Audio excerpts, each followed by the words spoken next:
बिस्मिल्लाहिर्रहमानिर्रहीम। Hi students, this is Waheed Gill. आज हम पार्ट 2 की इंग्लिश का article number 9 hunger and population exclusion, भूख और आबादी, धमाका, इस आर्टिकल को स्टडी करेंगे। और ये एक फीमेल राइटर एना मिकनाजी का लिखा हुआ है। इसमें एना मिकनाजी हमें फ्यूचर के थ्रेट के बारे में पहले बताती है, फिर बाद में आबादी और भूख और आबादी के जो धमाके के बारे में है वो बताती है कि किस तरह ये थ्रेट है। फर्स्ट ऑफ ऑल वो बताती है कि हमें फ्यूचर में 3 बड़े थ्रेट्स हैं, जिनमें हमें टेररिज्म, इन्वायरमेंटल पोल्यूशन और इंक्रीजिंग पॉपुलेशन, ये वाले जो बड़े मसाइल दरपेश हैं। ये फर्स्ट 2 जो प्रॉब्लम्स हैं, टेररिज्म और इन्वायरमेंटल पोल्यूशन, इससे तो किसी तरीके से कंट्रोल किया जा सकता है कोई मेथड्स के ज़रिए, लेकिन जो इंक्रीजिंग पॉपुलेशन है इसे कंट्रोल करना बड़ा ही मुश्किल है। सबसे पहले हम आते हैं हिस्ट्री में। सबसे पहले जो राइटर है वो हंगर के बारे में बात करती है। तो हंगर से वो कहती है, हंगर से ये मुराद नहीं, भूख से ये मुराद नहीं कि आपके पास एक वक्त का खाना हो। बाज़ औक़ात इंसान सारा दिन भूखा रहता है। Sometimes someone remain hungry the whole day. अगर वो सारा दिन खाना नहीं खाता, इससे मुराद नहीं कि वो ये भूख है। लेकिन वो कहती है कि इससे ये भी नहीं मुराद कि एक दिन का आपका खाना मिस हुआ। Hunger mean never having to eat for a long time, काफ़ी देर तक खाने के लिए ना बचे या ना हो, या फिर ये कि एक वक्त का खाना खा लिया और ना पता हो कि अगला खाना कब और कहाँ से आएगा। तो इसी तरह से वो कहते हैं some time you unable to eat something the whole day. से ये मुराद नहीं कि आज नहीं खाया, सारा दिन नहीं खा सके, शाम को खा लेंगे, ये भूख नहीं है। Hunger does not mean missing one meal और even meal for a whole day. इससे ये मुराद नहीं कि एक वक्त का खाना नहीं खाया या सारा दिन नहीं खाया। अब हंगर की वो डेफिनेशन करती है, it means never having enough to eat for a long time, कि तवील अरसे तक आपके पास खाने के लिए कुछ ना हो। वो हमें हिस्ट्री के बारे में भी बताती है कि जो इंसानी जो तारीख़ है इसे शुरू से ही यानी ये कहतों का सामना रहा है। लेकिन इसमें हमें वो थोड़ा सा होपरक्राफ्ट के बारे में भी बताते हैं। उसने द गार्डन, उनकी एक बुक है, वहाँ से उसने ये टॉपिक लिया। वो गया था कीनिया में गया और वहाँ उसने लोगों का तज़िया किया। तो वहाँ उसने देखा कि वो वहाँ के जो बच्चे हैं उनकी आँखें घूर घूर कर देख कर अंधी हो गई हैं, लेकिन उन्हें खिलाने वाला कोई नहीं आया। और उनकी लेग्स और बाजू इतने सूख गए हैं, लाइक स्टिक्स ऑफ लेकोरियस, यानी मलट्ठी की जो स्टिकें होती हैं वैसी उनकी टांगे और बाजू हो गए हैं। ना ही तो वो रो सकते हैं और ना ही वो हंस सकते हैं। और उनका 2 साल की उम्र में 10 पाउंड वज़न है। अब वो आती है, राइटर अपने रियल टॉपिक की तरफ आती है। सबसे पहले वो फेमन्स के बारे में बात करती है। कहती इंसानी तारीख़, जब से इंसान ने जन्म लिया है तब से इंसान कहतों में उसे कहतों का सामना रहा है। तो माजी में कहता है कि इंसान को कहत अब आता था। माजी का जो इंसान था वो ज़्यादातर अपनी खुराक जो थी वो हंटिंग से हासिल करता था, और जब सर्दी पड़ती थी, शिकार नहीं मिलता था, तो उसे आफाकों का सामना करना पड़ता था। इसके बाद वो हिस्ट्री में आ जाता है। सबसे पहले हिस्ट्री का जो फ़िरौन के दौर का है, वो दौर बताती है कि फ़िरौन के दौर में जो कहत आया था वो 7 साल तक कहत रहा, और एक पत्थर पर ये लिख दिया गया था, ए नील हैज़ नॉट फ्लडेड 7 ईयर्स। 7 साल से नील में कोई पानी नहीं आया। और कहते हैं कॉर्न इज स्क्रैच, गला कम पड़ गया है, एंड फूड इज़ लीकिंग, और खाने की कमी हो गई है। जो कहता है those who ran can not even walk, जो कभी भाग सकते थे अब वो चल भी नहीं सकते। ये फ़िरौन के दौर में जब 7 साल तक कहत रहा, तो एक ये क्रिएट किया हुआ था इन्नागरनेट, एक पत्थर पर। इसके बाद राइटर हवाला देती है कि जो फेमन्स की तारीख में फाइमन की तारीख बाइबल में मिलती है, वो सबसे वर्स्ट जो दौर था वो जोसेफ अलैहिस्सलाम का दौर था, यूसुफ अलैहिस्सलाम का दौर था। और वो बताती है कि मिस्र में 7 साल तक कहत रहा और यूसुफ अलैहिस्सलाम की दानाई की वजह से जो उन्होंने खुराक की स्टोरेज की थी, मिस्र बड़ी हद तक तबाही से बच गया। इवन के गिरदोनवा के इलाकों से लोग मिस्र से गल्ला लेने के लिए आए और यूसुफ अलैहिस्सलाम के भाई भी खाने की तलाश में, गल्ले की तलाश में अजीज़ मिस्र जो कि यूसुफ अलैहिस्सलाम थे उनके पास पहुँचे। फिर वो कहती है कि यूरोप को 350 कहतों का सामना करना पड़ा।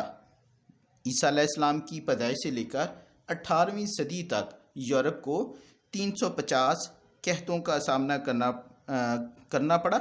और इसी दरानिये में इंग्लैंड को हर 10 साल बाद England had to face at least 1 major famine every 10 year. इसी दरानिये में हर 10 साल बाद इंग्लैंड को भी कहत का सामना करना पड़ता रहा। और इंग्लैंड के ही ये एक राइटर हैं रोबन हुड के बारे में उन्होंने स्टोरीज़ लिखी हैं। तो वो रोबन हुड की स्टोरीज़ में बताता है कि किस तरह जो रोबन हुड था, इलाके में जब खुराक की शार्टेज हो जाती थी तो वो अमीर लोगों को लूटता था, रोबिंग द रिच, और ये खाना टू फीड द पुअर, और ये गरीबों को खाना देता था। इस तरह वो बादशाह के जंगलात में भी चला जाता। जब वो बादशाह के जंगलात में जाता, वहाँ वो शिकार करता और वहाँ से जो भी चीज़ें हासिल होती अब वो लोगों के लिए लेके आता। अब वो हमारे दौर पर आ जाता है, 19वीं सदी में आता है। 19वीं सदी में बताता है कि 19वीं पूरी सदी में चाइना को 90 बड़े कहतों का सामना करना पड़ा। In 19th century China had to face 90 famines. तो और इसमें कहता है कि 9.5 million people were wrapped out. तकरीबन 95 लाख के करीब जो थे उसमें लोग मर गए। इसी तरह 1921 और 22 में रशिया को बहुत से शदीद किस्म के कहतों का सामना करना पड़ा और लाखों लोग उसके जो थे इसमें मारे गए। इसी तरह बम्बई में 1942 में चावल की फसल तबाह हो गई थी और उसमें तकरीबन 10 लाख लोग मारे गए। 1 million people were died due to rice crop fail. इसके बाद 1964 और 65 में जो इंडिया में कहत पड़ा था, उसमें ये कहत मानसून बारिशों की कमी की वजह से पड़ा था और इसने लाखों लोगों की ज़िंदगियों का सफाया कर दिया था। India had to face famine due to lack of monsoon की कमी की वजह से इंडिया में ये कहत आया और लाखों लोगों की ज़िंदगियों का सफाया कर गया। फिर हम 1969 to 70 1969 और 70 में आते हैं। तो बंगाल में शदीद किस्म का कहत पड़ा और इस कहत में तकरीबन 1 करोड़ लोग 10 मिलियन पीपल वर डाइड। अब कहता है कि वजह क्या बनती है, कहत किस वजह से आता है? Shortage of food, supply of food. जब खुराक की दस्तयाबी ज़रूरत से कम पड़ जाए तो कहत पड़ता है, यानी आबादी ज़्यादा हो, खुराक की दस्तयाबी कम हो तो फिर कहत पड़ता है। फिर बाज़ का होता है disease attack on the crops. फसलें जो हैं वो बीमारी के हमला की वजह से तबाह हो जाती हैं, या बाज़ का होता है एक्सेस रेन्स, बहुत ज़्यादा बारिशें हो जाती हैं, और लेक ऑफ रेन्स या बारिशों की कमी हो जाती है। तो राइटर यहाँ कहती है कि ये जो डिजीज़ हैं हम पेस्टिसाइड्स के ज़रिए इनको कंट्रोल कर लेते हैं, या अगर पानी की कमी हो तो फिर क्या हम जदीद फार्मिंग के मेथड इस्तेमाल कर लेते हैं, हम ट्यूबवेल वगैरह का इस्तेमाल करके इन चीज़ों पे तो हम काबू पा लेते हैं। लेकिन जो फर्स्ट शार्टेज ऑफ फूड है ना, ये स्टिल अभी तक भी प्रॉब्लम है। तो वो बताती है कि ये प्रॉब्लम क्यों है कि दुनिया की आबादी बढ़ रही है और उसने ये शरह बता दी है कि ये जो शरह है ये लाइक अ गिगनेटिक स्नोबॉल, जो बर्फ़ का बड़ा गोला गिरता है वो बड़ा भी होता जाता है और तबाही भी मचाता जाता है। इसी तरह इंसानी आबादी बढ़ रही है और तबाही मचा रही है। राइटर बताती है कि until the birth of Jesus peace be upon him, Christ ईसा अलैहिस्सलाम की पैदाइश तक इंसानी आबादी 200 मिलियन से 300 मिलियन तक थी। फिर उसके बाद इन 1650 AD 1650 ईस्वी में ये आबादी 500 मिलियन तक पहुंच गई। फिर उसके बाद 1850 ईस्वी में ये आबादी 100 मिलियन हो गई। फिर उसके बाद 19वीं सदी से पहले दुनिया की आबादी 3000 मिलियन हो गई। यानी इस 1850 के बाद 1800 इसके बाद जो नेक्स्ट 40 ईयर आए उनमें यानी 3000 नाउ डेज 19वीं सदी से तक या 19वीं सदी से पहले तक दुनिया की आबादी थी 3000 मिलियन।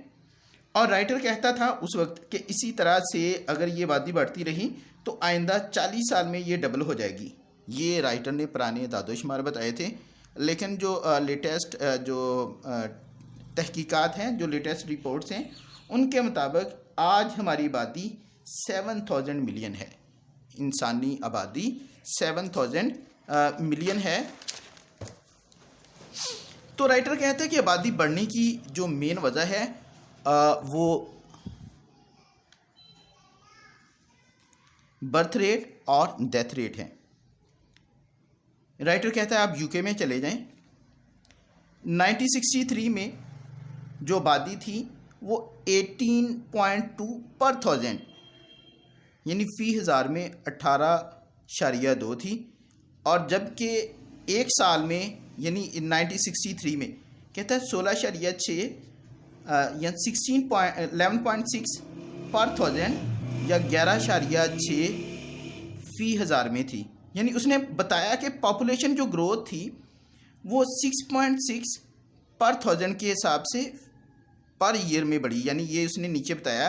यानी कहता है फॉर एग्जांपल आपने 31 दिसंबर 1962 में आपकी आबादी 1000 थी, जबकि 31 दिसंबर 1963 में ये 1006.6 हो गई। यानी जो रेट बढ़ा वो 6.6 पर 1000 के हिसाब से बढ़ा। फिर बाद में कहते हैं in the past death rate was higher than birth rate. Birth rate से जो डेथ रेट था वो ज़ायद होता था माजी में। वो वजह ये थी कि जंगें होती थी, जंगों में हज़ारों लोग मारे जाते थे, बचाव का कोई तरीका नहीं था, या जो बच्चे बीमार होते थे उनकी बचाव के लिए कोई एहतियात ना थी। हमने वो पढ़ा था यूजिंग द साइंटिफिक मेथड में कि 8 में से जो 7 बच्चे थे वो साल के पहले साल पैदाइश के साल के पहले साल ही वो मर जाते थे। लेकिन अब वो कहते हैं no in the West 19 babies out of 20 become adult. यानी 20 में से 19 बच्चे बलूगत की उम्र को पहुंच रहे हैं। They have also control the birth rate. लेकिन वो साथ में यानी वो वेस्ट वाले क्या वो बर्थ रेट को भी कंट्रोल कर रहे हैं। अब वो हमारे ये सारे का सारी सिचुएशन वेस्ट की है। अब Asia and the Far Eastern के बारे में बताता है कि यहाँ death rate has been controlled. Asia और इसके साथ फार ईस्ट में डेथ रेट को कंट्रोल किया गया है। किस तरह से? By medicine and control diseases, दवाई के ज़रिए और बीमारियों को कंट्रोल करके। कोई भी एपिडेमिक आती है तो उसे फौरी कंट्रोल किया जाता है।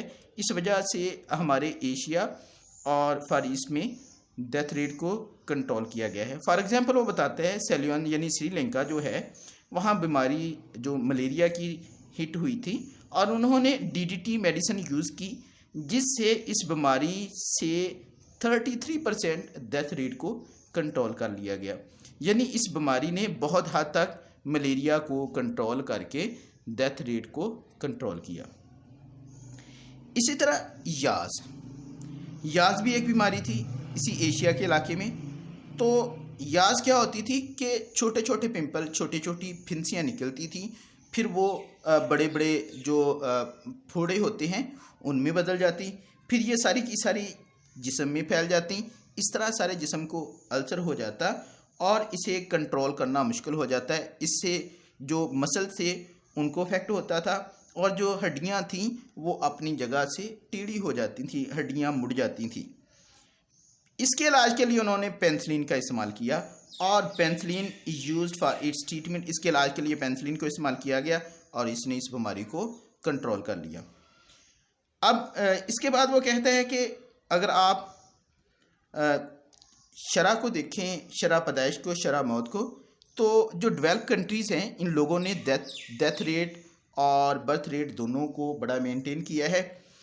जो डेवलप कंट्रीज़ हैं उन्होंने मनसूबाबंदी बनाई है, फैमिली प्लानिंग सिस्टम लॉन्च किए हैं, जिससे क्या है कि उनकी सेहत भी ठीक हुई है, वहाँ से लोगों की आबादी भी कंट्रोल हुई है और वो पढ़े लिखे भी हैं और साइंटिफिक तरीक़ाकार पर इस्तेमाल, साइंसी तरीक़ाकार का इस्तेमाल जो है उसे मुकम्मल तौर पर अपनी ज़िंदगियों में लागू करते हैं और उसे फॉलो करते हैं। जबकि इसके बरक्स जो अंडर डेवलप कंट्रीज़ हैं उन्हें गुर्बत का सामना है, वहाँ फैक्ट्रियाँ नहीं हैं, वहाँ बिजली नहीं है, वहाँ कम हॉस्पिटल, स्कूल और कॉलेजेस हैं। इस वजह से अंडर डेवलप कंट्रीज़ जो हैं वहाँ ज़्यादातर लोग इलिटरेट हैं और ज़्यादा बड़ी बात ये कि वहाँ जो लोग हैं उनको आबादी कंट्रोल करने में दिक्कत है, वो आबादी को काबू नहीं कर रहे। इस वजह से अंडर डेवलप कंट्रीज़ में जो बर्थ रेट है वो बहुत ज़्यादा हाई है। इसके बाद राइटर एक और बात कहता है कि एक बड़ा मसला भी आ रहा है स्टेटस के लिहाज से।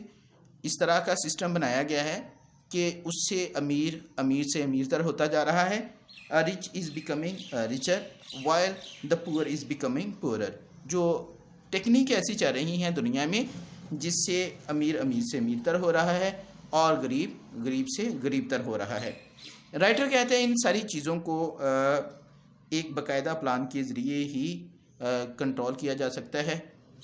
तो ये सारे के सारे सिलसिले एक मनसूबाबंदी पर अमल पैरा होकर इनको मनसूबाबंदी के ज़रिए इन पर अमल पैरा होकर इन सारे मामलात को कंट्रोल किया जा सकता है। स्टूडेंट्स, ये आज का लेसन था। इंशाल्लाह नेक्स्ट लेसन के साथ फिर हाज़िर होंगे। All the best.